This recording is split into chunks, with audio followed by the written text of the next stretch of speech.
We are live. Hey, Unexplained Ones, this is Dr. Mounts from All Things Unexplained. We talk about everything from Bigfoot to UFOs to astrophysics and everything in between. So if that sort of thing is for you, give us a follow on social media and follow us wherever you podcast. Remember, this podcast is made possible by listeners like you. If you'd like to help us out, you can do so on Venmo at Bigfoot UFO.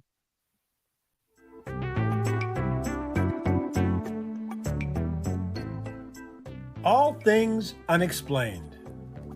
Hosted by Dr. Mounts. Let's face it, we were always ready to roll without him anyway. CJ Derringer. Ain't nobody perfect, right? And Smitty Neves. I've never planned out hardly anything my whole life. I just freeball. Featuring Cajun Man. I'm just old nobody, somebody looking for somebody.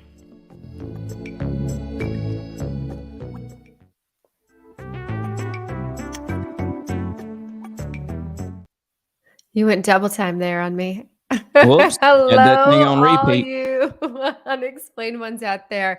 If you are watching us live, you just saw the coolest ventriloquist act out of Dr. Mounts. It was like your lips weren't moving, but you were talking with that new intro. All right, we Power are of technology, here. CJ. Yes, it's pretty incredible. We're here. We're live. We're going to make this happen. This is a show on cattle mutilation.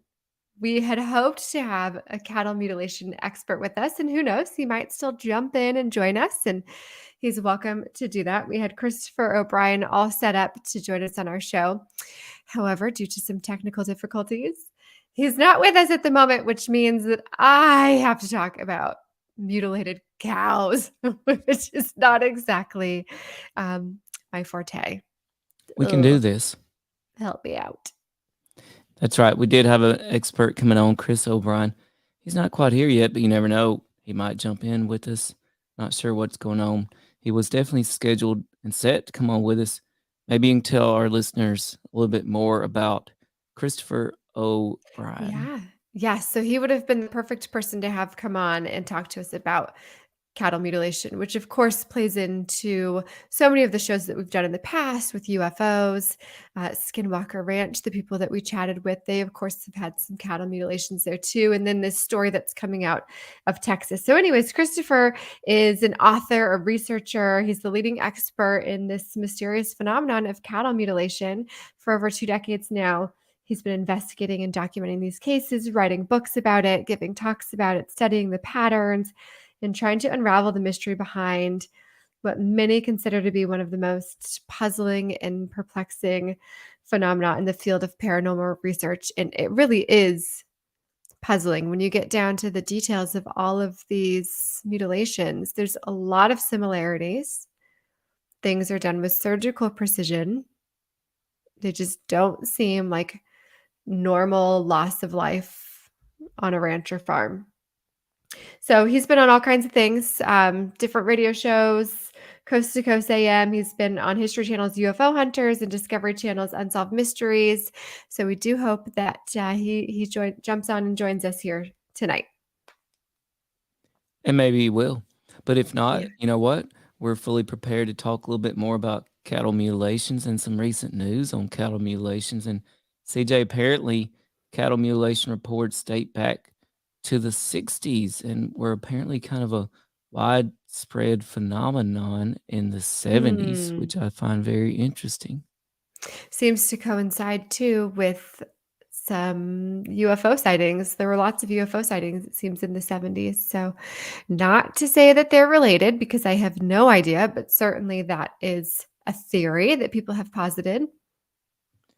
Well, the interesting thing is there are kind of a succinct set of theories for what's behind cattle mutilations. And by the way, if we just had to define a cattle mutilation as opposed to just an animal death, it's something like this: a phenomenon where cattle are found dead with strange injuries, such as the removal of organs or body parts with surgical precision, and often with no blood or footprints around the site. And I think that that's really the key to what makes a cattle mutilation a cattle mutilation as opposed to just another animal death, and that is this apparent surgical precision of something done to the body, right? And lack of blood and lack of evidence of other animals. Yes, and also another thing is that seems to be common in these instances is that there's no vultures or anything trying to get to the body afterwards. You think that if an animal just died of natural causes, what's going to happen? Okay, all of these vultures and things are going to come in as the body's decomposing. And that's not happening either. So you've got the surgical precision, no blood, no vultures coming in. Right. I mean, and happening? so there are theories about this, and I mean, they range from pretty out there to pretty pedestrian. So one theory is, of course, could be natural causes. And CJ, I know you have dear friends and loved ones who have ranches. And I know you have some personal experience, or at least can relay their personal experiences with animal deaths by natural causes. So what are we looking at? Yeah. I mean, yeah, of course, animals die all the time, various different things. In some case, it could be simple as giving birth, right? A lot of animals die after giving birth. A lot of new animals die after they are born. Natural causes, absolutely. But those things are usually clear cut. They know what's happening. They know they're about to lose an animal. A lot of animals, of course, have to be put down for various different reasons. It's not common that several animals would go down at the same time, unless, of course, some disease was running through the herd, but then you wouldn't have tongues cut out and organs removed and other things that there's things I can't even say that I've learned that I'm like, I can't say that out loud. Well, and your aunt has an alpaca farm, right? And they recently Correct. lost some Yeah. animals. Yes. Yeah, they did. Christopher said he never got a link. Send him that link, Dr. Mounts. We need the real Yep, I'll be expert right up in back. here. Sounds good. But anyways, yes, I have family that are alpaca ranchers, and of course, they lose animals here and there. They recently lost one to a mountain lion, but there were signs that they lost it to a mountain lion. The mountain lion had gone for the neck, and there was certainly blood shed from that. So, for an animal just to be inexplicably dead with all of its organs removed, other body parts removed, genitalia and such, that would be a major red flag that authorities needed to get involved.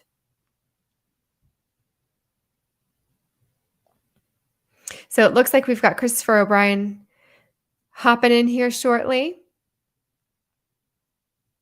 That's We are right. I'm thankful for sending him a that. link right now. And hopefully he'll be with us any second. Yay. Well, that's good because I assure you I am not the right person to dive into cattle mutilation incidents.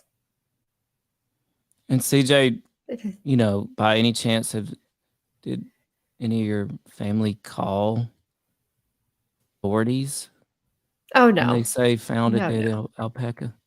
No. There would be no reason to do that. Nothing has ever been off with their animal deaths. Now, if they saw something unusual that made no sense, then maybe. And typically, I will say most ranchers, etc., are not quick to call authorities on anything.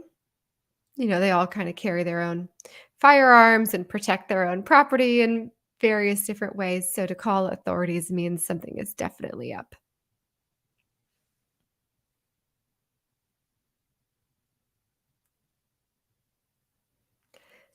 So while we're waiting for Christopher to jump in here, can you relay a little bit about what got this whole show started and what's happening in Texas? Yes, I can if you want me to. Well, maybe I'll cover my ears. Well, no, I just wonder if we should wait on Chris here. to jump in here, and then we can backtrack a little with the history of cattle mutilations, because we just gave a very rudimentary history.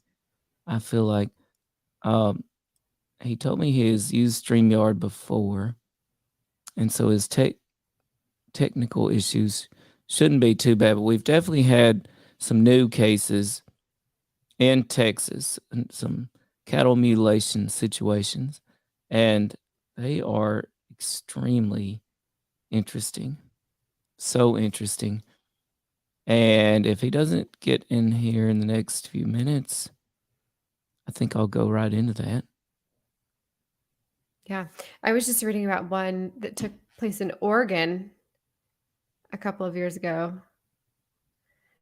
And just how everybody always says there's not one drop of blood, which seems crazy to have these cows that are, in this case, it was just the hide that was left. So all of the internal organs, hey, we've got him. There you go. We've Hey, got thanks for joining episode us. Yeah, I was waiting for my link. 9. Well, we're certainly glad that you have joined us and jumped in here. We were doing our best to give some history of cattle mutilations, but we are not the right people for that. So we're glad that you are here and can share a bit about it. I shared your bio with everybody in terms of what you have done in the past and what makes you such an expert here. But do us a little favor here. Tell us a little bit about cattle mutilation and how it differs from ordinary animal deaths. Geez, that's a big one. Basically, it's a head of livestock or warm-blooded animal, because not only cattle have been found in this condition, but horses, pigs, goats, deer, antelope, elk, bison. The list goes, is pretty long of the kinds of animals that have been found in this condition, but they're found missing their soft tissue organs, which are the fastest regenerating tissues in the body and harbor the most recent residual elements of the environment within their tissues. And so you're talking about the reproductive organs, the tongue, the milk producing organs, any of the areas that humans get cancer in the most, actually, which is an element, a kind of a correlation I don't think very many people really take into account. But generally, if it's a pink skin area, a soft tissue organ area, that's where we humans get cancer the most. And I don't need to go into details about how awful cancer can be, but these animals are found missing a combination of these organs. There's no clues left behind, tire tracks, footprints, cigarette butts, things of this sort, like crime scene evidence left behind. And generally the rancher doesn't hear anything. His dogs don't bark. I've had cases where they've actually left a cow on the porch, and the rancher's family and the rancher didn't wake up and hear it. The dogs never barked. So, it's a very mysterious thing. And oftentimes when these cases happen, and I think it's as high as 90% of the cases that occur are not reported by the rancher and his family, just because they don't want to taint themselves with with the stigma of being singled out and selected to have one of their cattle taken in this manner. So another thing that's often reported is that the animals is obviously is dead, but there's really no cause of death in a lot of these cases. There are exceptions to that rule, but for the most part, yeah, they can't really determine a cause of death. The animals don't appear to leave signs of a struggle on the ground. When a large animal like a cow or a horse dies, it thrashes around. Its legs will kick and kind of create a whirling motion as it Right, of tries to course. get up. And these are the types of crime scene evidence details that are easy to spot if you know what you're looking at. And 9 times out of 10, there's no death struggle that's indicated by what's left behind. So I think that in a nutshell is what we call a classic mutilation. Now, the thing that is the telltale sign of a classic mute often is the mandible flesh is pulled off the jawbone or sliced like with a sharp implement around the jawbone, around the bottom of the mandible. The flesh is missing, the skin, the hide is missing. The jawbone is often left in a polished condition where there's absolutely no tissue, no blood, no indication of any flesh, that have been there even hours before. You can take a jawbone, for instance, and put it in a pot of boiling lye solution on a stove and boil it, and you can't duplicate that particular polished look. So when you see the ones with the real polished jawbone, those are the spooky ones generally, and the ones that are the most disconcerting, I think, for law enforcement, for veterinarians, for ranchers. A lot of ranchers, as we know, are outdoors people to the extent where they even taxidermists. They can do their own butchering, and when they see things that don't conform to the norm, it's pretty it's readily apparent to them that something unusual has happened to that particular head of livestock. So this is. It's a mystery I personally have been investigating for 30 years. Yeah, tell us, how did you get involved in investigating these mutilations? Oh man, sometimes I wonder. We had a mini wave of UFO sightings in south central Colorado where I was living at the time in the San Luis Valley. And I had a New Year's Eve party on New Year's Eve 1992, and I had about 30 people over, which was a sizable percentage of the community. This may be the wildest New Year's Eve party story ever. Well, Yeah, no kidding. well, I was DJing. We were dancing up a storm and having a great time. And at the time, I was in a country band, which I hate to admit it. But Nothing wrong with country. there is a fine play in it. And I hadn't been around a couple, 3 weekends prior to this. And I think it was the first weekend of December. And that night we had a really spectacular UFO sighting, which, as it turns out, I found, I think, 18 people out of the town of less than 200 that saw these two objects come down. And at one point during the New Year's Eve party, I was going around and kind of eavesdropping on people's conversations, and 4 or 5 or 6 groups of people were talking about these UFO sightings that I had heard about, but I didn't really pay much attention to it. And so I'm thinking to myself, wait a minute, maybe there's something to this. And so as I'm listening, I'm kind of jotting down some notes, and finally at towards the end of the party, I brought everybody together and I said, hey, do you guys realize that you all probably saw the same event?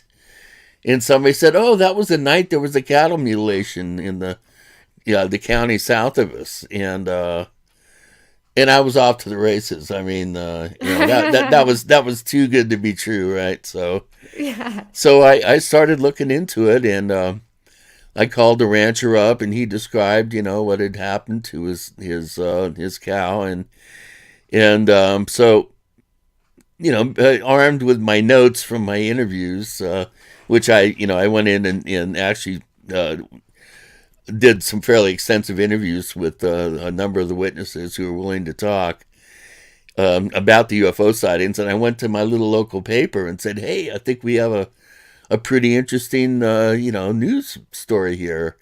And she said, yeah, write up something. Don't make it over 500 words. And we'll see if we're going to publish this. And so I went to the local sheriff and the local university, and I talked to some veterinarians and state patrol and county sheriffs. And by the, I didn't have to have the article turned in for a number of days, like a week and a half, I think 2 weeks. And so by the time I turned my article in, I had uncovered enough material to write a book. I mean, it was like this treasure trove of historical accounts and newspaper clippings. And by this point, I had met over the phone Linda Howe, Tom Adams, Gary Massey, a little later on David Perkins, who were the main cattle mutilation researchers prior to my getting involved in '92. Tom and Gary and David had been involved since the mid-'70s. Linda had been involved since 79, 80. She taught me over the phone, gave me a crash course on how to interview ranchers properly, which I'll be forever grateful for her help and advice. And I turned my article in. It was 1,500 words, 3 times longer than it was supposed to be. And because I guess I'd done such a good job, she made it a front page article, and it ran, I think, 3 pages or something. Nice. And wouldn't you know it, it got picked up by the Associated Press and went all over the world. I had to get a larger mailbox, and I was on national TV within 3 months. So that's how I got involved in all this. Incredible. That's amazing. Now, Yeah. Chris, you kind of went into something that I wanted to know about. As far as you know, what is the genesis of cattle mutilations? How far back does this go to your knowledge? What was case, Alpha, for example? Well, I've heard of supposed accounts that extend back to the Middle Kingdom of Egypt. I've never been able to find documentation of villagers petitioning the pharaoh to have the gods conduct rituals to stop the demons or the jinn or the gods to come down and grab their livestock and kill their livestock, which sounds plausible, but until I actually find documentation that shows that, I'm not going to use that as a as my departure point, if you will. But I have found documentation from 1606 from London, England, in the court records of James I, where hundreds of sheep were being mutilated in single events, and a bunch of cases where it wasn't quite 100, but it was dozens and dozens of sheep were being targeted, and their inward parts, their tallow and inward parts were taken. The meat and the wool left behind. And I love the last sentence of the entry. It says, "Of this sundry conjectures, but most would agreeth, it tendeth toward fireworks." Whatever they... No way. You can take that several different ways. Fireworks. I mean, if you think about beams of light. Yeah. Well, actually, tallow was for eons, for many years, was the one of the main ingredients to make gunpowder. So, but it doesn't make sense. Why would somebody go out and slaughter hundreds of sheep to get the tallow for the purposes of making gunpowder? So maybe it was some sort of weird joke. I mean, when this happened, James I had only been king for a matter of months. The Guy Fawkes gunpowder plot had just happened. Guy Fawkes had been, he was the one that, the mask that you see with the mustache. People the Occupy movement they all wear those masks. That's the Guy Fawkes mask. He was the ringleader of the gunpowder plot in November 1605. And so they had just before the outbreak of mutilation cases, they had put him up on the executioner's stand, and we're going to hang him and emasculate him, eviscerate him, draw and quarter him, break him into 5 pieces, and send his body parts around the kingdom as a warning to anybody else who wanted to try to take out the new king. Shakespeare was starting his rehearsals for Macbeth, and all sorts of cool things are going on during that time frame. Plus, there are witch trials and other things that were going on. I go into it in quite some detail in my book, Stalking the Herd. Excellent. I was going to say, you've got a couple books. All this stuff is in. I don't know why it's blurry. Do I have the? It's blurry. You've got some sort of filter on, possibly. That's called Stalking the Herd. Right. Can people get that on Amazon? Yeah, it's available at a truck stop near you. So that's as far back as I've been able to go. We have some cases that Charles Fort mentioned in The Damned that go from the 1820s, 1870s, 1880s, early 1900s. And then there was a lull, and then there's cases from the 30s and 40s, and then cases from the early to mid 60s.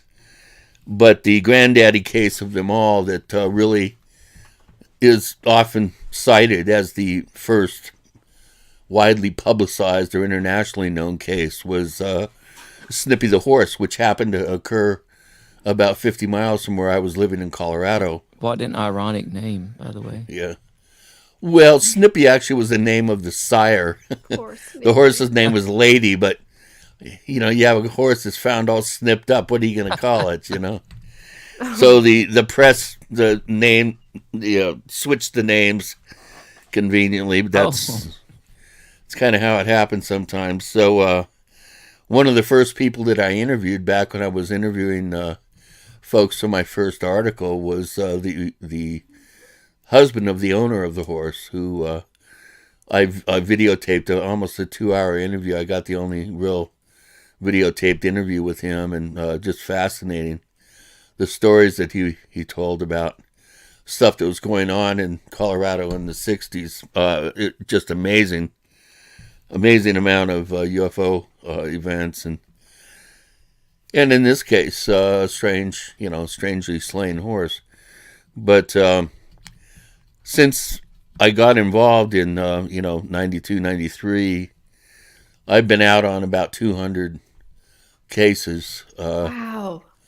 It's my least favorite thing in the world to do. I've made an attempt to move to states that don't have mutilation cases because, once word got out that I was involved and interested in helping the ranchers out, I would be getting calls at all hours of the night, and there were a few times where I would get there too late, and this dead, necrotic, rotting cow, it'd be impossible to escape the cadaverine molecules. And I'd go home, and my girlfriend wouldn't let me in the house. She'd make me take a shower with with a hose and burn my clothes. It's really disgusting, to be honest with Oh, I you. bet. I don't like it at all. It's my least favorite thing to do in life, and I kind of burnt out on it, and ended up moving to first to Virginia Beach for a couple of years, working on a book project, and then I moved to Arizona, which has only had about 12, 15 cases in total, and then now I'm in upstate New York, which has never had a case. Nobody's going to call me and say, "Could you come and look at my cow?" Yeah. So, Well, that's good. I mean, it just continues, right? So you're talking yeah. long, long time ago. Now here we are, present day. Yeah, we've and got I'm another involved big in helping out case. with these new Yeah. cases in Texas, Oklahoma, North Carolina, Kansas, Idaho, and Oregon, Good which are our grief. most So recent cases. the Texas one is what drew us to you. So Well, there's Tim 8 of them. brought up 8 of them. Tim brought that Texas story to my Yeah. attention. So Tim, why don't you give us a little background on what you know, and then we'll have Chris dive into some knowledge for us. Definitely. So we do have some listeners that are very interested in this story out of Texas. You might have, listener Taylor Barrett says, "Hey, I want to know more about the Texas case." And so here we are getting to that. And what drew my attention, Chris and CJ, to the Texas case was a most conspicuous Facebook post from the Madison County Sheriff's Department in Texas. And here it is. I'm going to put it on the screen. And I'm going to get this one banner out of the way there.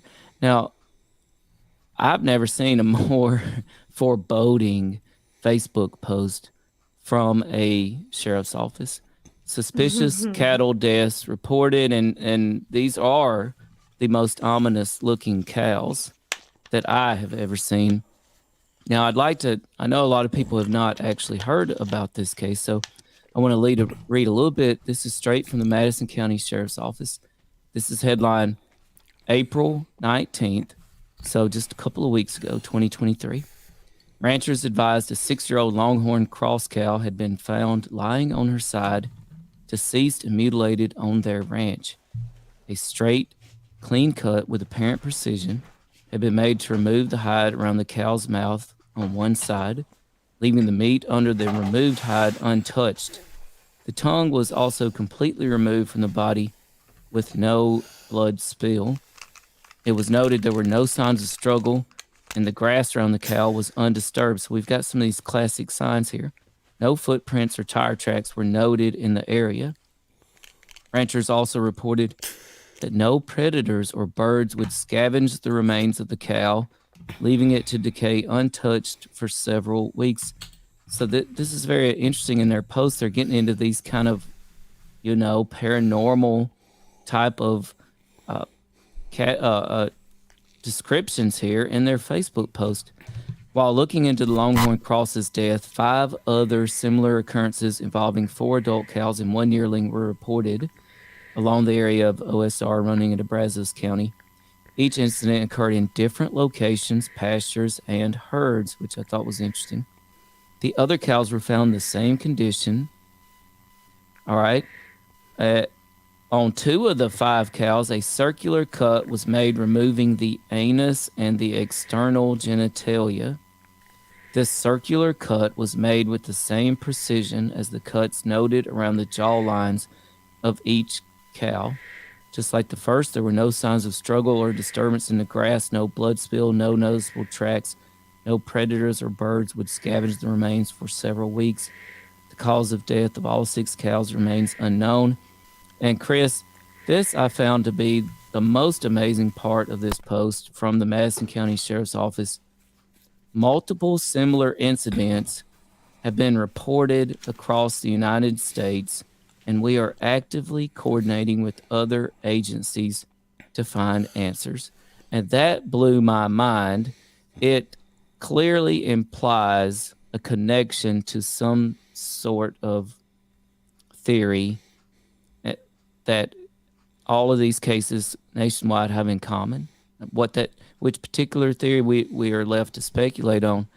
But what in the world, Chris? I'll just start with this. What other agencies could they be coordinating with right now? And what are your thoughts right here on the Facebook post in the Texas case? Well, it is unusual to have a local law enforcement make a big announcement like that. Generally, they try to keep it quiet. I think part of that is some sort of fear of creating copycat reactions out in the public. People, hearing about that and saying, "Oh, well, let's go out and do that too." It's highly unlikely that you're going to have, rank amateurs going out and attempting to do one of these. It's not like cow tipping where you're going out and, pushing over sleeping cows who are standing there, drowsy in a field. It's way more difficult than that. And generally, law enforcement, especially on social media, it's unprecedented. I've never heard of an announcement like this. As to who the other agencies are, well, I just rattled off a whole list of states that have experienced within the last 3 years cases of this type, including around Fort Bragg in North Carolina, where a couple cases, around Fort Sill in southern Oklahoma. We just had recently a couple of potential cases, one definitely, possibly a second.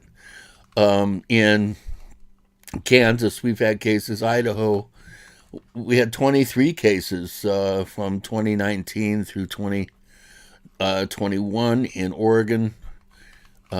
So I'm sure with a little bit of digging, any good investigator can find, online, can find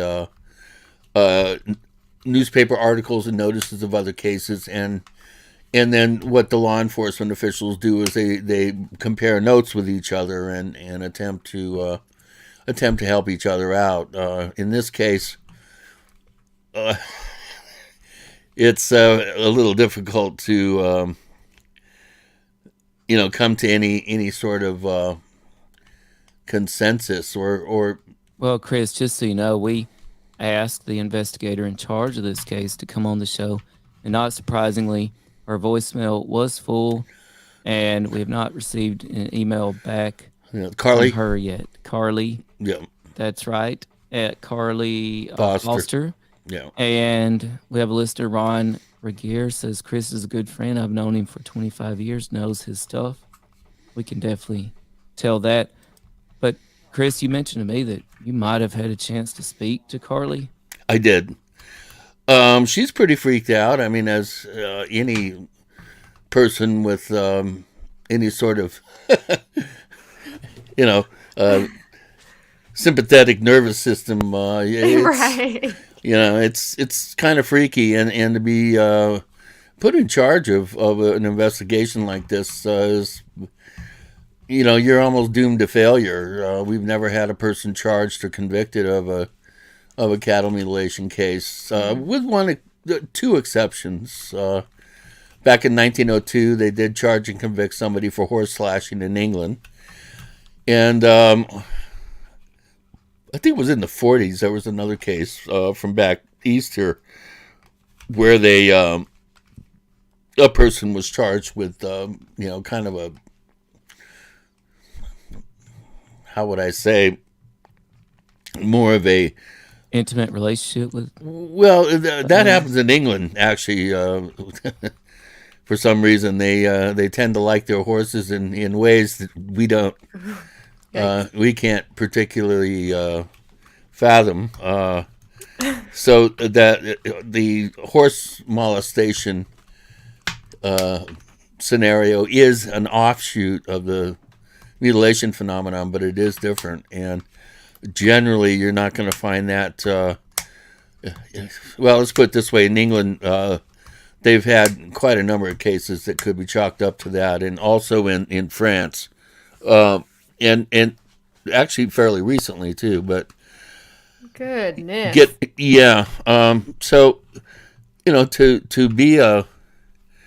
be somebody that is in charge of an investigation of this sort, the very fact that they publicized the case tells me that she is inundated with people calling, other investigators calling, other law enforcement officials who may have had cases in their counties that we don't know about, but they want to find out what to do. Can you advise us on how to do something, or can we help, or is there anything that we can do? So there's a certain amount of networking and dovetailing of efforts that goes on, I think, within the law enforcement community. Having worked with quite a number of them, I've been a consultant for I don't know 8 or 9 states, and a number of veterinarians and a couple of scientific the research groups, investigative groups of scientists. The Pinelandia Biophysics Lab, I helped them with a particular excision site study. I also was signed up as a bird dog, or someone that was finding out about cases and then sharing that information in a timely manner with the National Institute for Discovery Sciences, Robert Bigelow's science group that was... Oh boy, there's that name again. Yeah, it was active in the 90s. Well, they did, out of anybody who's ever been involved in this mystery, the NIDS folks, the veterinary pathologist Dr. George Onett, and then Dr. Colm Kelleher, who actually ended up running the OSAP program for the government, and coordinated the research papers. I think 40 research papers that were done for the Department of Defense back in 2010, I think 2012. He was the coordinating managing director of that effort, and on the civilian side, and we're talking some very, very talented scientists, and Right. these guys, they know their stuff, and I had been dogging them for years because they weren't publishing anything in the mid 90s, and I was one of the very few people that was saying, well, maybe this isn't such a good idea, having these well-funded people running around and scarfing up cases and then not sharing the results with the investigation community. Yeah. And That's a good point. and well, when when the ex-head of non-lethal weapons technology for the Army emails you and with these strange kind of threatening sounding emails, you start to wonder, question your motivations for dogging these people. And so I ended up burying the hatchet, really, in offering to help. And so I lined up all, the 6 veterinarians that I had been working with locally in Colorado, and all the law enforcement. I got everybody the protocols, and lined up the funding through NIDS to have any of the lab work taken care of, and didn't have a case for 7 years. Oh man. Well, Chris, let's go back to. Yeah, sorry, so, I was just going to say, let's go back to Robert Bigelow, because Yeah. Yes. he was the owner of Skinwalker Ranch for a bit, and we recently had the crew from current Skinwalker Ranch owners on our show to talk about things that are happening at the ranch, and we have a listener tonight who's curious about the mutilations on Skinwalker Ranch. Do you know anything about those? I do. I was the first. I was the first outside Uinta Basin researcher to go to the ranch in 1996, before Bigelow bought it. The writer for the Deseret News, who wrote the original article that exposed Terry and Gwen Sherman's amazing case, Zach Van Eck, called me up a couple days before the article came out And he said that he had, he knew of my work in Colorado, and he said the rancher really needs somebody to talk to. Would you be willing to talk to him? You've dealt with things like this in the past and dealt with ranchers who are going through some spooky stuff. Would you mind, giving him a call and seeing, if you could somehow help out? And so I called Terry up. We had a couple hour conversation. I just was stunned. And this is what scared them off the ranch, right? Yeah. Well, it you could say it scared them off the ranch, but I think it motivated them to sell the ranch, to leave. Right. It's probably a more accurate way of saying it. But the following day for after... For our listeners, will you just give a little snippet of what was happening at Skinwalker Ranch at that time? It'd be probably quicker to talk about stuff that didn't happen.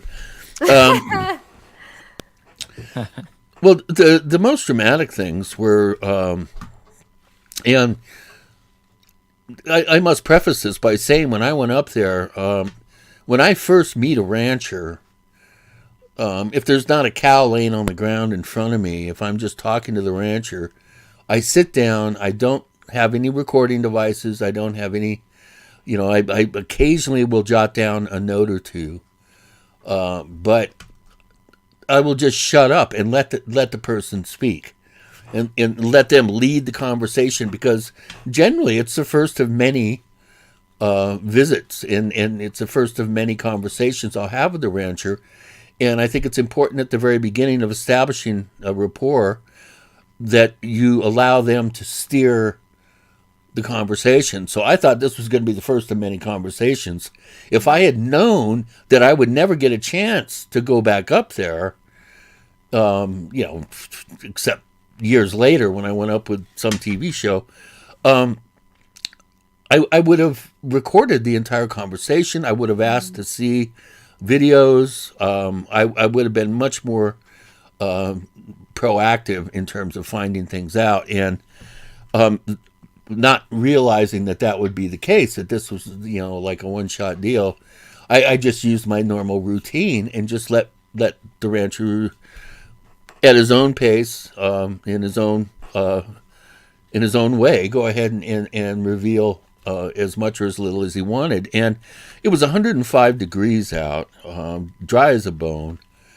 It wasn't a very comfortable situation, just in terms of physical comfort. And we were walking around outside, and one of the things that he told me was, which I find very fascinating, is that these apertures would open up in the air out in front of the homestead, like a camera aperture, that opens up from the inside and comes out and then closes back down. And they're about 50 feet wide, 50 feet in diameter. They would open and close at various distances from the ground, but generally about 100 feet up.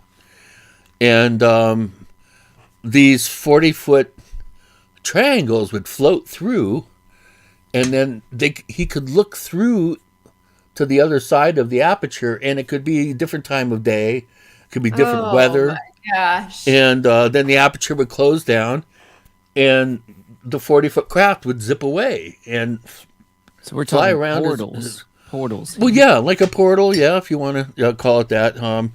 He called it a doorway, an aperture opening up in the sky. He said generally it was a yellow, kind of orangish color on the other side, but a couple times he saw blue sky and clouds when it was overcast where he over his ranch.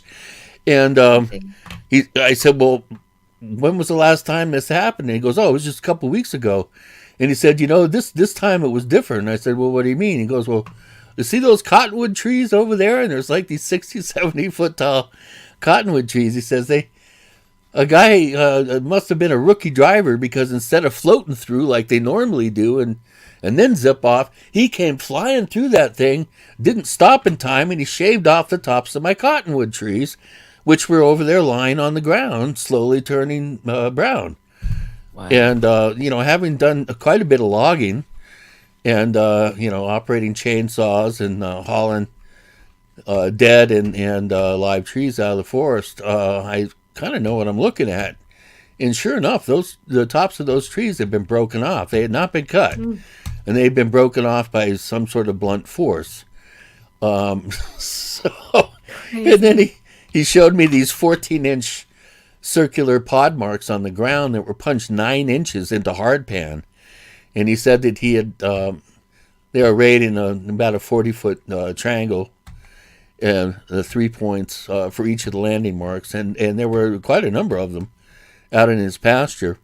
And he had one of the guys from there are a lot of oil wells in the region there. It's an oil and gas field, and he had one of the guys that's an expert on load bearing, how much weight a particular piece of land can handle for heavy equipment. And the guy came and did measurements and said that whatever it was that left the imprints, 14-inch imprints pressed 9 inches into the ground, he said that they had to have weighed in excess of 9 tons. He said about the weight of a railroad car. And there were a number of them, which I saw. So the portals is one of the more noteworthy elements that happened. Also, they had a number of, I think, 7 cattle mutilations. They had strange, oversized animals that would show up. They had these humans with dog heads that would walk around, occasionally sit there on the edge of the where the forest meets the pasture, and they'd stand there. And he said, one time he looked over and he saw a couple of them, and they were leaning against trees smoking cigarettes. And which I always thought that was an interesting description. Oh my gosh. And these creatures, incidentally, ended up being seen by some of the government investigators who came out from Virginia in 2010. They went out, and these guys are like super badass special forces operatives, and from 5 different intelligence agencies, and they went out there and just were scared. For some reason, they were hit with infrasonic vibrations or something. They all freaked out. And when they went home, they started seeing dogmen in their yards. And neighbors started seeing dogmen, and friends of their kids started seeing dogmen all the way in Virginia. So that's where we have the term hitchhiker effect. Right. Where many people that have dealt with the ranch have had to deal with similar phenomena wherever they live. I think Travis Taylor, the doctor on the Skinwalker Ranch show, has had some experiences in Alabama where he lives. And Bigelow had some problems. And I've heard some rumors that he may think that his wife's death may have been somehow tied in with the hitchhiker phenomenon. So, CJ, probably, are you rethinking our? I'm not going to Skinwalker Ranch. I renege on my. It's not happening. I can't do it. The one case that really blows my mind, if it's true, and I have every reason to believe it is when Gwen and Terry were going out to. This is after he had sold the ranch to Bigelow, and he was kept on as the manager of the ranch until they were able to set up a team to run the operation there. Terry was out checking the cows, and the babies all were being born. It was late winter, early spring, and so he was out putting ear tags on the babies and probably inoculating them and maybe burning off horns or whatever. And it was like in the morning, broad daylight. And so they're out in the pasture with no trees or anything around them. It was just, hundreds of yards of green grass, basically. And they checked on a mama and the baby, and then they went on another 300 yards to check the next, mama and baby pair. And when they came back, the one that they had checked about 20 minutes earlier was lying on the ground, mutilated and torn apart. And then all the body parts were laid back down in a kind of almost a ritualistic looking manner. And this was with them in the field in broad daylight. Of course, they immediately called Mr. Bigelow, who flew George Onett, the veterinary pathologist, and Dr. Kelleher, the microbiologist. They immediately flew up to Utah and did a complete on-site investigation, and the thing was still warm. So they were there within just a couple, 3 hours. And that's probably the record for quickest, time between the last, seeing the animal alive and then finding it mutilated. I think there may be one case a little quicker, but that 20-minute mark is eclipsed by the fact that they were in the field and never saw or heard anything. So go figure. Then another case that was amazing too. He had custom cattle. These were not just your everyday run-of-the-mill cattle. These were high value, boutique cattle, if you will. And he and Gwen and the kids came back one day, and their 9 bulls were gone, missing. And he freaked out. I mean, he was talking about, several $100,000 worth of livestock. Right. And so they're freaking out, looking all around, and just, I forget why he even looked, but there was an old stock trailer that was there, a covered stock trailer on the property, and it was locked up, and so he went and he unlocked it and looked in, and all 9 animals were in there in 2 rows, standing on each other's backs to fit all 9 animals. Which, and they looked at him and went, moo, moo. They were really, really freaked out. I mean, A Hunt for the Skinwalker is a pretty interesting book if your listeners want to find out more about the ranch. Colm Kelleher, who again, was the managing director for OSAP and still works for Mr. Bigelow. He's been working with him for 25 years now.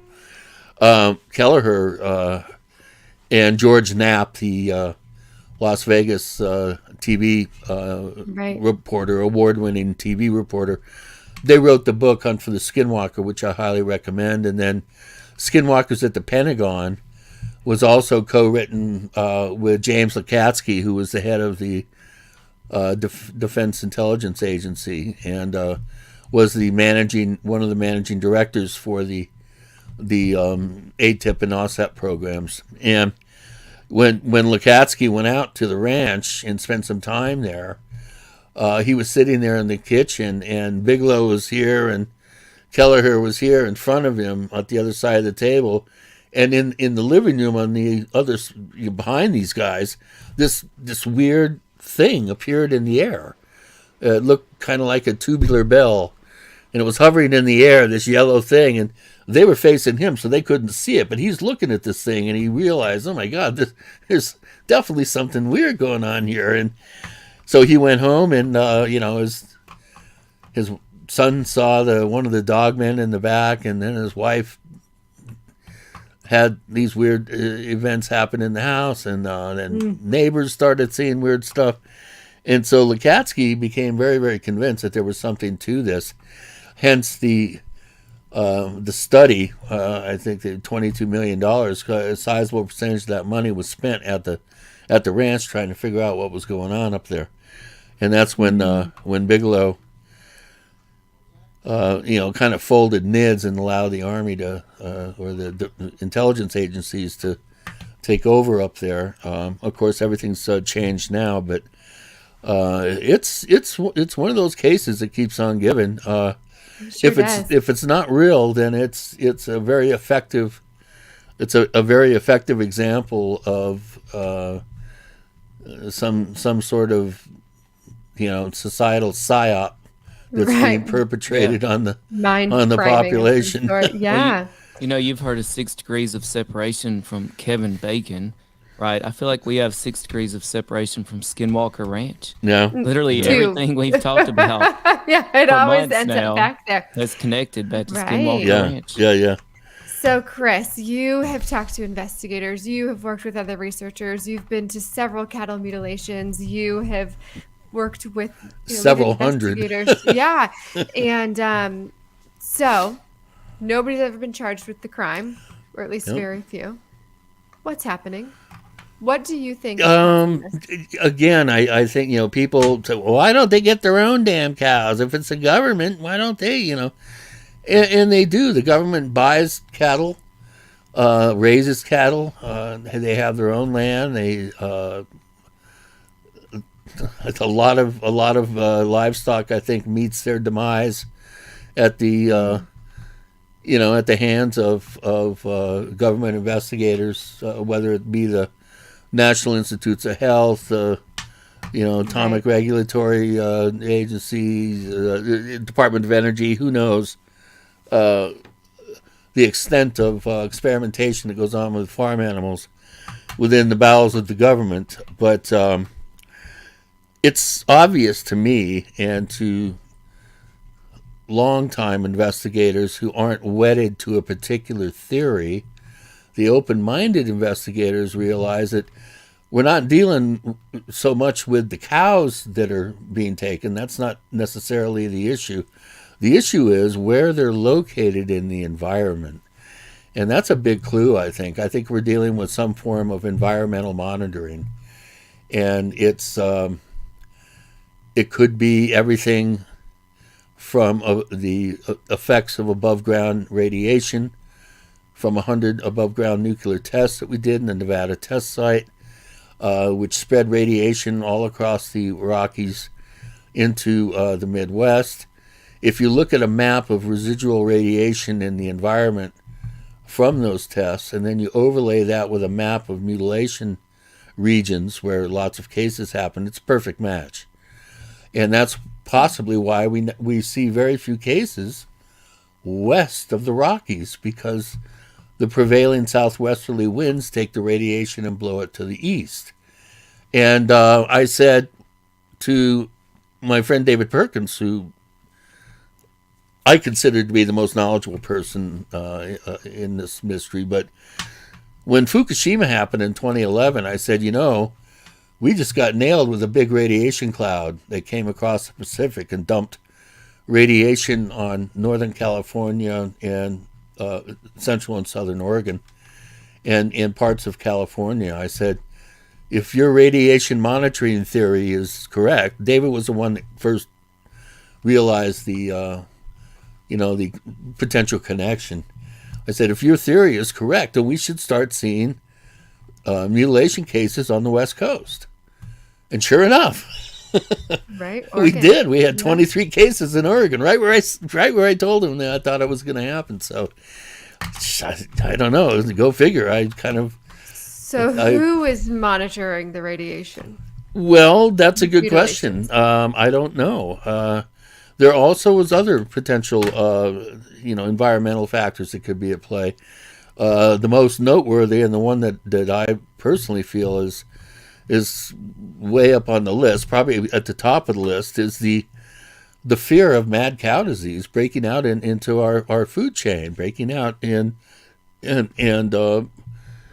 you can't detect it until the animal's dead, so you don't know if the animals are carrying the prion disease, which is in cows it's called mad cow disease, but when humans get it, it's called Creutzfeldt-Jakob's disease, and it has the same exact symptoms in terms of outward appearing symptoms of dementia and Alzheimer's. You go into shakiness, you can't stand up, you lose your memory, you lose your ability to talk, and eventually your body forgets how to breathe and you die of pneumonia or respiratory ailments.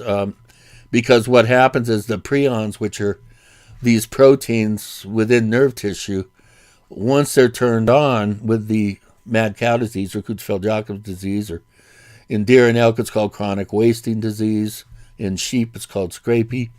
But if you catch this, what it does is it causes other proteins to misfold, and these misfolded proteins eventually create holes in the brain cells and in the nerve tissue, and that interrupts synaptic function, and that's when it gets really bad, and you go into to the symptoms before mentioned, and die of dementia. And we've had a 5,000% increase in dementia deaths in humans in the past 30 years, and nobody is getting autopsy to find out exactly why they died. They're just saying, oh, they died of dementia. And but how would that explain the cows that died, at Skinwalker Ranch when the people were gone for 20 minutes and then were mutilated? That's for show. That was a theatrical event, no question. Again, but who? By who? Well, I think that at the core of this, the vast majority of these cases are probably perpetrated by humans. But at the core, the high strange cases, maybe 1 or 2%, they're done by something that's been around since King James or the Middle Kingdom of Egypt. We're dealing with some sort of preternatural predator that has lived alongside humans for millennia, and may be responsible for our ancient practice of animal sacrifice. Let's sacrifice, the less desirable animals in the hope that the gods or whatever it is doesn't come down and take our best breeding stock. And so I have a sense that we're dealing with some sort of ancient predator that may be some sort of dimensional force that has some need for whatever the elements within the soft tissue organs supply. I don't think we know enough to really make a real intelligent determination of what that is. But I do have a sense that there is something at the core of this that then the government or the beef industry or the National Institutes of Health or whomever the human agents are, they see these high strange cases happen, or they find out about them, and so they do their cases either to find out what they're looking for or to throw investigators off the track. We've had red herring cases. We've had cases that were obviously done as a way to sort of, I don't know, dissuade investigators to look further and to confuse ongoing investigations. It's a cat and mouse game that really doesn't have any easy answers. I think aliens from outer space is the least likely potential answer that we have. It doesn't make any sense at all to me that aliens would, number one, come light years to do that, or come from other dimensions to do it. And it seems to me that whatever it is probably something that's terrestrial, maybe of a different dimensional ability. Maybe it has access to some sort of dimensional capability. Maybe it's time-based. I often make the joke, how do we know it's not high-tech chefs coming back from 200 years in the future harvesting delicacies from animals that are no longer used for food? Because cattle are going to be outlawed as a food source. They're the most detrimental creature on the planet besides humans. Right. Most people don't know that. Largest source of deserts, largest source of naturally occurring ozone-depleting gases, besides termites. The largest polluter of fresh water. Mad cow disease. That's just that alone is enough to curl your toes. So, we really don't know enough to make any determinations. And, the investigators who claim it's aliens are only relying on 5 to 10% of the data. They're ignoring all the other cases that have helicopters, that have cows that are found with nicotides and amphetamines and coagulants and anticoagulants and strange. I mean, we had one cow was found on the Walton Ranch in Arkansas. The people that own Walmart, and they had a mutilation back in the late 70s, and they did a necropsy on it. Well, first they found a ritual altar that looked like it was some sort of occult altar, and then when they did a necropsy on the animal, they found they had mescaline in it. Now, aliens aren't coming here and shooting our cows up with mescaline. I'm sorry. It just doesn't work that way, So we've had we had potassium chloride that was found in the ocular fluid of one cow, with deadly poisonous.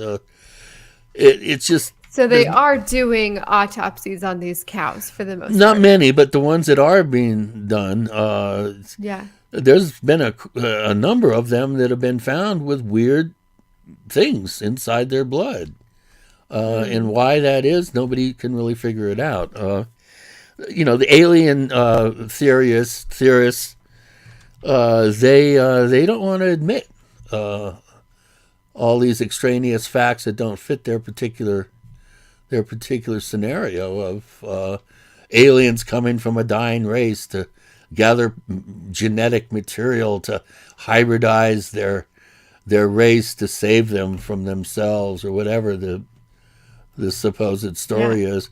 Why not just pick a lock on a slaughterhouse or an abattoir and take out the gallons and gallons of genetic material? It's just in huge vats. You don't need to go sneaking around in Farmer Brown's field. Right. And that's a good point. So I try to be intellectually honest and look at all the data. And for every theory that you come up with to explain this, there's 80-90% of other data that will refute that theory. I'll win any debate on cattle mutilations if I can take the devil's advocate position. I'll win every debate. And Chris, speaking of theories, I think tonight we've definitely added to my field of knowledge on the subject, and I feel like we've added to the general field of knowledge here, because before tonight we could only locate 5 general theories. And I want to circle back real quick to the Texas case. So they allude to that there must be one of these theories involved. And before tonight, we found out, okay, natural causes. Some theories say other animals. Some say satanic cult, which you just referenced, potentially in the Walton case in Arkansas. Some say it's the government conducting experiments. And some say it's aliens or UFOs. I'd put those in the same. So that was the prevailing theories that we could find going into tonight. And I think you just introduced some great new food for thought there, no pun intended, on some of the explanation here. Not sure that I'll be having it as food ever again. Yeah, well, you know what? Chris, what's your notion for which way this is going to go in Texas? Well, I think they're going to run up against a brick wall. And, they're just, what can they do? They realize that they probably shouldn't have said anything, because they've opened themselves up for all kinds of unwanted interest. I'm sure they didn't think that they would get the response that they did, because from what I've heard from everybody that's spoken with them, they're just being inundated with press and people that's interested in the mystery. They've been inundated with interest, and I mean they barely have enough time to handle their caseload, let alone have to have entire PR department to handle all the requests for information. And I really don't think that there's much that they can do. What I would like is for them to realize that good science is probably the only real approach that's going to produce any usable information, and So if we can get on site, it's early spring, so the animals will stay fresh a little bit longer than they would in the during the hotter months, which is when these cases normally occur. Last frost to first frost is when these cases, 95% of these cases occur. And since we have these early cases, they might be able to have a time window that's long enough for them to get there and bring the animal when it's fresh to a state veterinary college or to a crime lab or someplace with a animal pathologist that can then do a complete necropsy and workup of the animal and determine a cause of death, possible, like I said, with the various substances that have been found in the animals, determine whether there's something going on with the actual constituents within drugs or minerals or things that are out of place that they could possibly determine through some good science. That's the best that they can hope for, and the problem is now that the media has gotten a hold of this. It's not so bad when it's just the local media or possibly the regional media having a story or two. This has made it all the way up to the national level, Right. And that has the impact and effect of people being aware that there's been cases reported, and so everybody's looking out for dead cows as they're driving along. Yeah. Mommy, there's a dead cow, and they get out and they go and look at it, and they don't know what they're looking at. They don't realize that birds and scavengers can leave an animal looking like it's been cut up. I mean, I've been fooled myself. I'll be the first to admit it, that I've seen magpies drill a perfect circular hole in the rear end of a cow. You could take a compass and it would almost be a perfect circle. And if you see that, I mean, aliens came down and did that to that cow, Yeah. if you don't know what you're looking at. So It reminds me of trying to protect my meager crops from squirrels and rabbits, and yeah. they seem to have the advanced intelligence far Oh, yeah. beyond human capacity. For Yeah, these it's real items. tough to keep them out. It is. One thing I And- was wondering about, Chris, you had mentioned that you had some foreboding emails at some point in the past, and this all has a very X-Files feel to it to me now that we've got law enforcement involved in Texas, and I think that's part of the fascination too, right? Like you've got a whole generation. there's other things here. You want let me blow your mind. Sure. I find that when you have waves of UFO sightings, strange things are going on alongside that, whether it's weird weather, aberrant social behavior, coincidental, just strange events in the culture. And right a hop, skip, and a jump away from where the Madison County mutilation occurred, this guy shot 10 people and killed 5 of his neighbors. That's just within a stone's throw of where the cow was found. Same in Oklahoma. You had a case outside of Lawton, Oklahoma, and it's not as close as the other case, but you had the other case where the little kid shot 7 people. I don't know if it was a family but it was just a few days later that we had this other case where 7 people were shot. I had a case where we had a wave of UFO sightings, we had mutilations, and right at the height of this, the weekend at the height of this, there was a wedding of a kind of a socialite family in the San Luis Valley, and their daughter was getting married, and the younger sister was the maid of honor, and they had the wedding, and the maid of honor ended up grabbing a knife and knifing her sister to death at the wedding. So there's oftentimes there are attendant inexplicable societal events that occur, along with weird weather, strange breakouts of blight. We had one that same weekend that the girl got knifed. We had a bunch. We had a dozen fires, including some really strange fires that were never explained.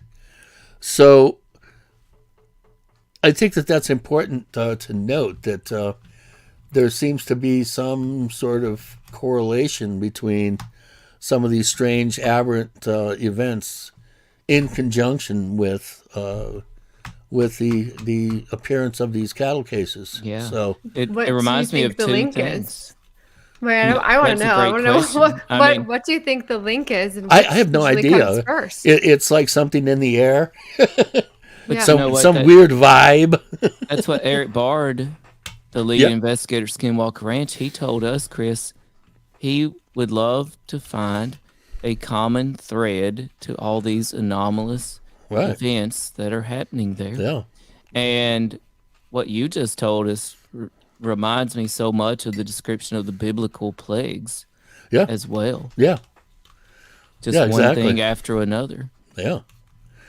So I want to go back real quick to the two theories that you shared with us, and I believe you have more, but the two that you have shared so far is this possibility that people are looking for signs of radiation or mad cow disease. In Well, both cases- environmental elements that Right. could get into the food chain. So the theory is somebody is taking these cows apart to look for signs of this, and they're mutilating them in such a way to get us off the scent of what they're doing. Do you think it's some sort of government cover-up? Yeah, I think that the government's involved, putting possibly red herring cases, possibly cases to find out. Let's say they have figured out what they're looking for. Maybe when a case or two happens, and they go and they look for it too. So it could be an attendant alongside phenomenon, and it can be possibly subterfuge to keep people like myself and other investigators back on our heels and keep us confused by giving us red herring cases. I do think that there's a lot of patty cake going on. There's some game playing that's happening here. I've had enough of these cases and seen them unfold. In seeing the various types of handiwork, very few of these cases are drained of blood, number one. Very few of these cases, if hardly any, are cut with high heat. You hear cookie cutter incisions. We only have a handful of cases like that. These are descriptions that are being used by certain investigators to mystery monger cases, to make them appear to be alien perpetrated in high strange, and to ratchet up the mysterious aspect of these things, when the average case doesn't have anything to do with any of those descriptions that I mentioned.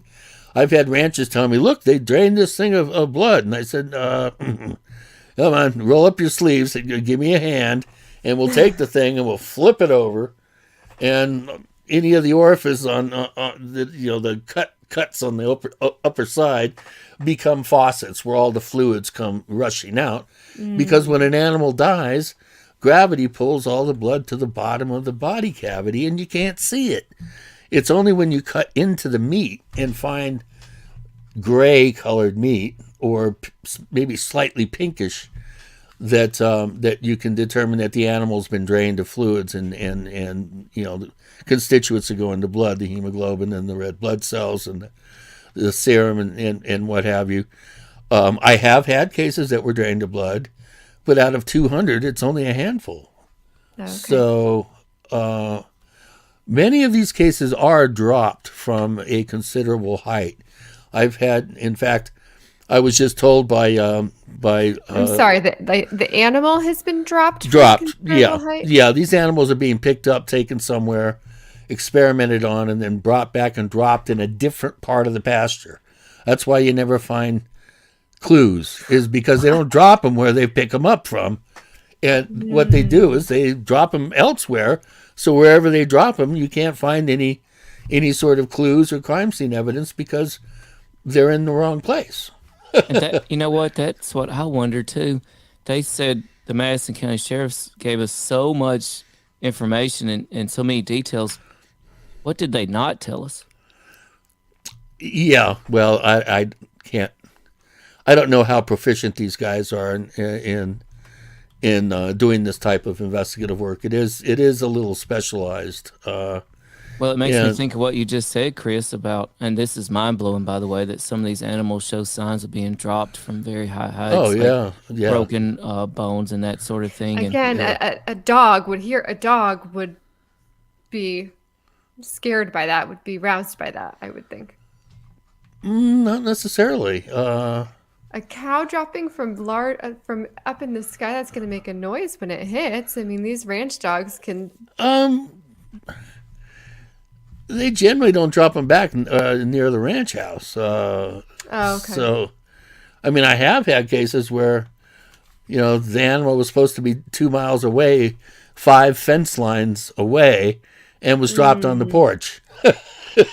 And they didn't hear anything. So, when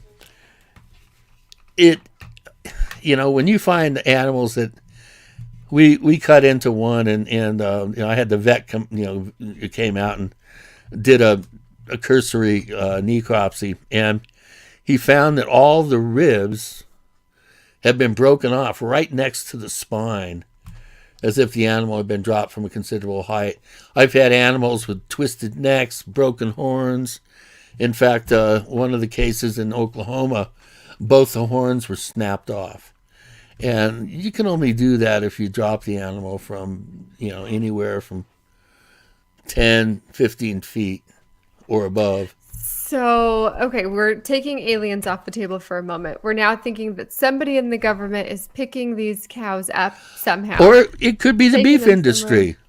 And then dropping them from a helicopter over. Or private industry. Private industry. Yeah, or private industry, or the National Institutes of Health, or the Center for Disease Control. What kind of vehicle do they use to drop these things off? It would be. We've had almost 400 helicopter sightings in and around mutilation sites in close proximity to mutilation cases, and I personally have seen helicopters that were completely silent. And I had one case where the rancher, he heard the thumping sound of something hitting his roof. It was late at night. He got up and he looked out, and his trees were whipping around. He said, what's going on? We're not supposed to have any wind tonight. So he went outside, and the big cottonwood trees next to his house were whipping around because right above them was this huge helicopter, not a little one, a big one. And he could hear the sound of the blades cutting through the air, but there was absolutely no engine sound. And this thing was whipping that tree and knocking branches off that were hitting his roof, and then it flew away. He went out the next morning, and 4 of his cows were mutilated. Wow. CJ, there absolutely are purported silent helicopters. I can't remember what they call them, black helicopters, something like that, or dark helicopters. And CJ and Chris, you'll appreciate this. A friend of CJ of mine, I won't say his name, but he plays volleyball with us. He has noticed, an ex-military man, he noticed that, okay, yeah, I hear Blackhawks go over every night at like 3 a.m. And I hear them too. I hear them come over here, right? And what are they doing? We don't know. But you know what? We never get up and go outside and look either. Yeah, but you hear them. We do. But what Well, we don't McDonnell Douglas, they had an ad that they used to play for conferences and when they went out to sell, to approach different municipalities who were buying helicopters. And they had an ad, and it's a dog on the porch facing you. And you can hear all the, sounds of the environment. And behind the dog is a helicopter comes down, and it hovers there for a minute. And then it goes back up. And the person operating the camera goes, it kind of says something to the dog and says, "Come on," and the dog comes over. And the dog never noticed the helicopter that was maybe 30 feet away, 40 feet away. And then the tagline is, some people say there's no such thing as silent helicopters. And it's like, we beg to differ, or, yeah. Yeah. Well, I mean, they haven't seen ours. It would definitely explain people seeing, beams of light come down at the same time as these cattle mutilations or what have you. It's just also crazy to me. It seems like there's no straightforward answer if this is exactly what it is. And Chris, at some point I've thought to myself, maybe you're a double agent. Maybe you are working for the government and you're trying to throw us off the set. I've never worked about aliens. I've never worked for the government. I don't plan on working for the government. I'm a private individual. What somebody else said on our show. We'll save that for closed session. So some of that, I think, I can't say that if I, you can't. It's like if somebody asks you if you're a cop, that you got to admit if you are, right? You can't say no and continue being a cop undercover. No, I'm not. I wish I was, then I'd be getting paid.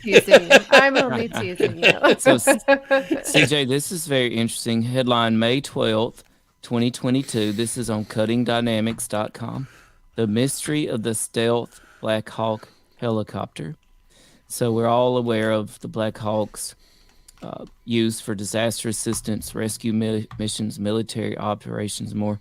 But one thing that almost nothing is known about is the military's secret stealth Black Hawk. So very interesting. That was headline last year. Okay. Yeah, they've been around for a while. And they have, it's called whisper mode. It's a whisper mode that they have that a lot of helicopters have it now. The completely silent ones have noise cancellation. What they do is they have speakers that broadcast the exact opposite sound of the engine, and when they play it, it cancels out the engine sound. And it's similar to the way visual cloaking works in a similar way, but visually. My goodness. And we have a listener named Tamara that says this reminds her of the movie Nope. Yeah. It was mutilation items. Have you seen that, Chris? I have. I'm a big Jordan Peele fan. It was a very interesting take on the UFO phenomenon. I don't think CJ has seen that yet. No. Nope. Well, there weren't mutilations. When they sucked up all the people, they ground them up. They didn't mutilate them. It's not for me. So we've learned so much in this show about cattle mutilation. And what would you say to those people that are out there coming up with their own theories, wild or not? You've now had a lot of experience in this field. What would be your advice to those of us? Well, my advice would be to don't believe what the pop culture versions and the people that have an agenda in terms of promoting their own personal theories. I have an open mind and attempt to look at this as objectively and dispassionately as I can, and I'm being intellectually honest. I'm not putting all my chips, in one basket, so to speak, and running around looking for proof in data that supports my particular pet theory. Stay away from people like that. Buy my book if you're interested in the mystery. I mean, Stalking the Herd is the only real objective book that's been written examining this whole thing, and I'm posting that in the chat, Chris. Stalking the Herd, and it's it was 900 pages. My goodness. And I had to cut 300 pages out. So it's a complete case history of the phenomenon, or as complete as I could make it. And it looks at our relationship with cattle, and it looks at the possible rationale of why somebody or something is going around doing this to cattle. And I get into the history of all the theories. like the theory of Satanists and cults actually is because of ufology. J. Allen Hynek and Jerome Yes. Clark and Kevin Randall in 1973 convinced the Bureau of Alcohol, Tobacco, and Firearms to listen to these two Texas inmates who claimed that they were part of a Satanist group that was responsible for mutilating cattle. And it turns out they just were trying to get into a medium or minimum security prison instead of a maximum security prison where they were, and figuring if they came up with this story, they could possibly get, for their help, be moved to a nicer facility. And it turns out that their story didn't hold up, and they got busted for just BSing basically. But We haven't gotten busted for that on our show yet, but it's coming, I can tell. Well, what happened was that the Bureau of Alcohol, Tobacco, and Firearms, at the behest of J. Allen Hynek, sent every county sheriff in this country a memo saying, watch out for cultists and Satanists who are probably the ones responsible for mutilating cattle. And now, 50 years later, the first headline you'll see is cultists blamed for mutilations. Right. And it all stems from that.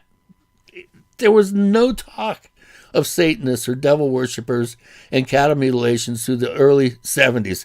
It wasn't until this guy named Donald Flickinger, who was a BATF agent, who was listening to Hynek. He's the one that sent the memo out. And then after that, all the sheriffs, they said, well, if the alcohol, tobacco, and firearms guys thinks it's Satanist, that must be it. And so when the newspaper would call about the local rancher getting his mutilation case, they go, well, we're looking out for them Satanists, and it became this meme that has echoed through the culture for 50 years now. So I trace back all the potential explanations. I trace it all back to where it comes from, and it's fascinating. It took me a long time to put together. I worked on this book for 22 years, and it took me 18 months to write. So it is objective. It doesn't have an agenda. It attempts to the best of my ability to present the facts as accurately and dispassionately as I possibly can. It's not a coffee table book full of, bloody, colored, salacious pictures. That's promising. And so, just for our listeners that are listening on the podcast, this is Chris O'Brien that we're chatting with. And what is the website that people could go to purchase this book? We just go to Amazon. And just put in Stalking the Herd. Ever since I did the Tucker Carlson show, the book's been flying off the shelves. So get yours in. Yeah, I did. Get yours today. I was expecting a real boatload of flack for doing it, but a lot of ranchers and farmers listen to Tucker Carlson, so it's an apolitical subject, and so I figured, hey, let's. They offered to have me on, so, let me get out there and try to communicate directly with, millions of people. So I'm really attempting to be a good investigator and be a good researcher and not cloud the issue with my own judgments and my own particular pet theories. Well, we appreciate that, and we certainly appreciate you jumping on here with us. I'm not sure how far Tim and I could have gotten just talking on our own about cattle mutilation. We were pretty much at the end. Yeah, we were like, all right, it's been 5 minutes, and that's all that we know. So thank goodness you saved the day. Yeah, I was waiting for my thing and saying where to go. I didn't know where to go. So I said, well, let me go on and see if the show's on. And sure enough, then I saw that there was a YouTube link. So that was quick. We're I got it. Grateful for you doing that. Yes. Well, I'm an investigator. I should be able to figure something like that out, right? You have figured out much more. I'm certain of that. Yeah. Well, thank you to those that gave us comments and questions this evening. And please do send us your questions your way on all of our social media pages. Tim, any further final questions or thoughts before we sign out of here? Well, I just want to ask Chris, before you leave tonight, if you could just leave your computer. This is one of the things we were going to go over pre-show. If you could leave your computer in the studio after we're off the air, Chris, just until your audio and video gets uploaded. It usually doesn't take very long. And Chris's story, it made me think how I'm so skeptical every time I read in the news about when a certain group gets blamed for doing something, because talking about the Satanists, I had these devoutly religious Pentecostal friends growing up, but one weekend they went out in the woods, this old abandoned kind of shack out there, and they just spray painted, all the satanic things they could think of all over the place. And the news kind of picked up on it somehow. Next thing you know, boom, all over the headlines, Satanist running amok in the woods, sacrificing animals, all this stuff. And it was the devoutly religious Pentecostal friends of mine. So it's like, you just don't ever know. You never know. What good friends you keep. Yeah, I know. They've gone on to be successful people. Yeah. You never know. So we appreciate having Chris O'Brien on the show with us tonight. Thank you so much. And as we like to say, we had somebody tell us the skies are not classified. The woods so far are not classified. We can collect our own data, get off our phones, get off our screens, look up into the skies, look out into the woods. Don't be afraid to collect your own data. Yeah, good point. And with that, that's all I've got for tonight. All right. Anything else from you, Chris, before we head out? No, just if you do discover something, be sure to notify CJ and Dr. Mounts, and they will get in touch with me. And, there you go. and they will get in touch with me. I made the mistake of giving out my email address one time, and we had a bunch of cases happen, and I just it took me weeks to catch up with all my email and stuff. Well, funny you should mention that, Chris. We just did a show with Travis Walton, the one and only, and the producer of his documentary, and she accidentally gave out my cell phone number to everybody. Live to everybody. Yeah. Oh boy. Oh wow. So I've been getting some unique messages here. Yeah. Jen deserves a little spanking for that, boy. I've known Travis and Jen Stein for a lot of years. So. Yeah. Oh really? Yeah, they were amazing. fantastic. Don't get me wrong. They were amazing. so fun to have. Gosh, I'm telling you, this circle is small between the Skinwalker Ranch and As a matter of fact, she may be coming through North Carolina this summer. Yeah. Staying the night at CJ's house. I'm not making this up. And doing a screening for us of the Travis documentary and some local MUFON folks. Well, you had 2 cases right outside of Fort Bragg down there, Fayetteville, fairly recently. So, and those are, I think, the second and third case ever reported in North Carolina. So. And it's a creepy place. I just drove through Fayetteville. Yeah, this past weekend. I've heard some stories that there's not a place you want to stop and get gas. That's how the guy put it to me. No, so, it is not. Yeah.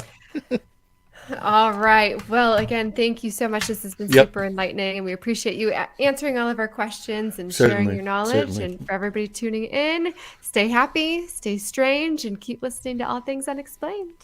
Good night, everybody. Until next time. And Chris, just hang around with us after we go off there for just a minute, if you don't mind. No problem. Thanks. Goodbye, everybody.